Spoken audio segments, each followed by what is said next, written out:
I'm gonna keep running with this. So in this series, I'm actually gonna attempt some pretty bold statements, and they're so bold that that it could make it could raise a person's eyebrow about someone actually attempting a statement like this publicly, and then also having been a professional in the past. Like I'm still actually technically a professional. Right now I'm self-employed, but I'm technically a professional, and so I've had like oversight that would allow me to be a professional. But these are actually some daring statements. But I think that you're not being completely you're not there's not something to gain or even offer if there hadn't been risk as part of that. According to Nassim Nicholas Taleb, is that you cannot isolate risk and value. So where you have the creation of value, there's some form of risk, whether it's stated and clear or it's implicit and maybe concealed. A value would be attended by risk. And a lot of when you sign up for different things, you sign up for different, like maybe insurance or like like a lease on a place to live, which is also a form of insurance. You in different things, these contracts, they're so sophisticated but also technical and a little bit mathematical, and that's specifically because on a deep level it has been appreciated by the people writing these, and the body of learning that that they have been schooled in, is that risk actually is imminent and fundamental to value. Because usually when a person is offering a contract, they are at least ostensibly on the surface offering some form of value exchange, but that value exchange would be attended by risk. And if either the person coming into the deal or offering the deal were to overlook the risk in that dealing, it can and likely will come to a head where the something in that agreement that was not communicated or agreed upon, or equitable, would play out in such a way that one person took a loss that was not equitable, and therefore that must be sustained and recovered. Because according to Taj Tariq Bey, what money does, what we have for money, like our representative currency in modern terms, especially as it's been stripped, since it's not backed by the gold, it's not substantiated by a gold standard anymore. Some people would say there are profound implications from that fact alone. That would seem true to me, but I can't elaborate upon that.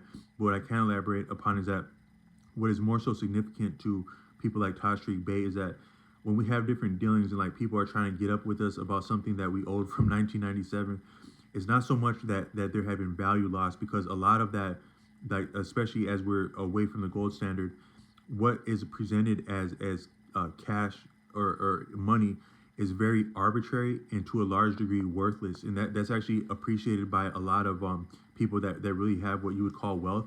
They would call that like liquid capital, liquid cash, liquid. That's like different things that don't have an actual. It's not an actual. It's not a it's not like a it's not wealth that is capital, that is a holding, a property, an entitlement that is valuable in itself in its own right. And the possession it represents an entitlement that is a significant advantage. When you're speaking in terms of money in modern context, away from the older the paradigm in electric conductivity, like as Satri would say, moon money.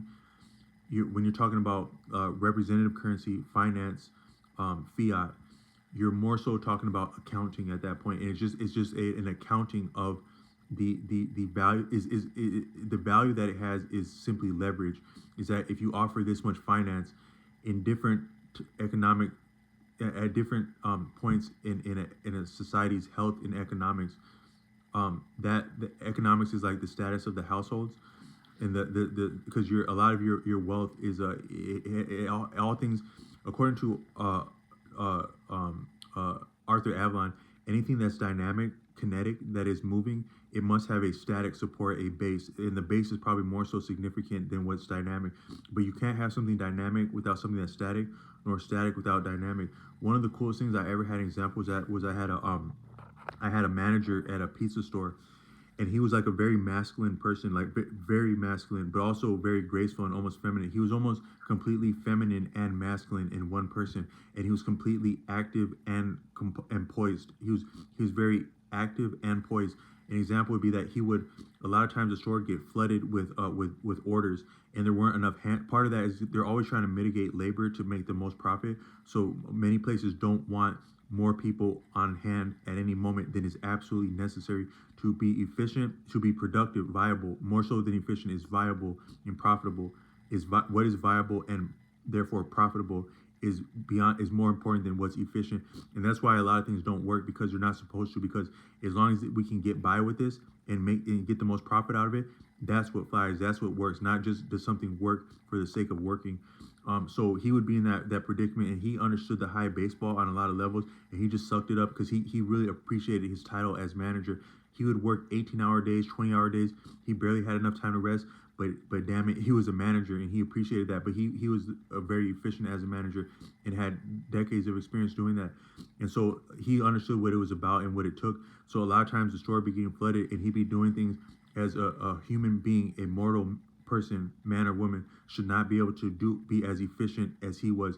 But some of that's by necessity, because he just simply understood what worked. So he'd say, you're not getting faster because you're not practicing being faster. You have to practice being fast to be fast. He would say stuff like that. But he was just very. I thought that he was an extraterrestrial conducting surveillance. That's what I would give him a hard time about that. But he was like that. But then he'd also be very posed. So he'd work very hard for 2 hours. And like he'd be getting on the driver's case. What are you Sunday driving out there? I got these orders before. You're the one that he's like he's working so hard that so he's doing most of the work by preparing the food, but he's preparing the food faster than they can drive it in cars. And so he's like, what is that, man? I gotta be working 100 times harder than y'all, is what the spirit was. But then he would be but then sometimes he'd just be like, what's up, man? So he was completely posed, and dynamic, kinetic. But life is like that too. But finance and economics is like that, where you need a base for a lot of things. So your home is more so the base of your economic life, and your personal life, and your health.